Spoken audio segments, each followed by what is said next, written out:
niba uri umu content creator ushobora guhura n'iki kibazo cyo uploadinga video kuri YouTube kubera ko ifite size nini cyane, ariko hano hari application y'ingenzi wakagombye kubuza. Iyi application yitwa Handbrake. Kugira ngo uyibone uraza muri browser yawe ukandikamo Handbrake, noneho ukaza ugafungura iyi first link. Nimara gufungura iyi first link,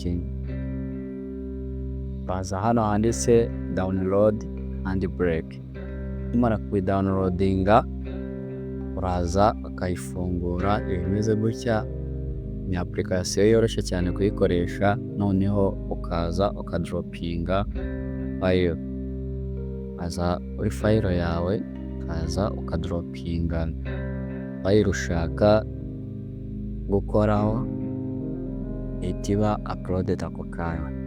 Mbere na mbere urebye iyi file yanjye uri kubona ko ifite gigabyte 399.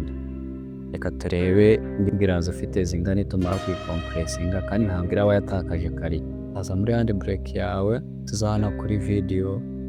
Aha quality hano kuri 22 ifite quality nziza kandi nta kintu gihinduka kuri video yawe. Ukaza noneho ukareba folder ushaka kuyishyiraho, ukayishyira kuri desktop kugira ngo mutenye ubona neza. Hano kuri notebook ahita nyita my story compressed.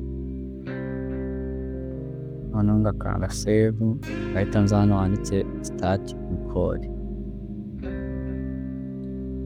Noneho hano hasi uri kubona ko hari hano kuri timeline hasi uri kubona ko iri kuba recorded. Ntabwo bisaba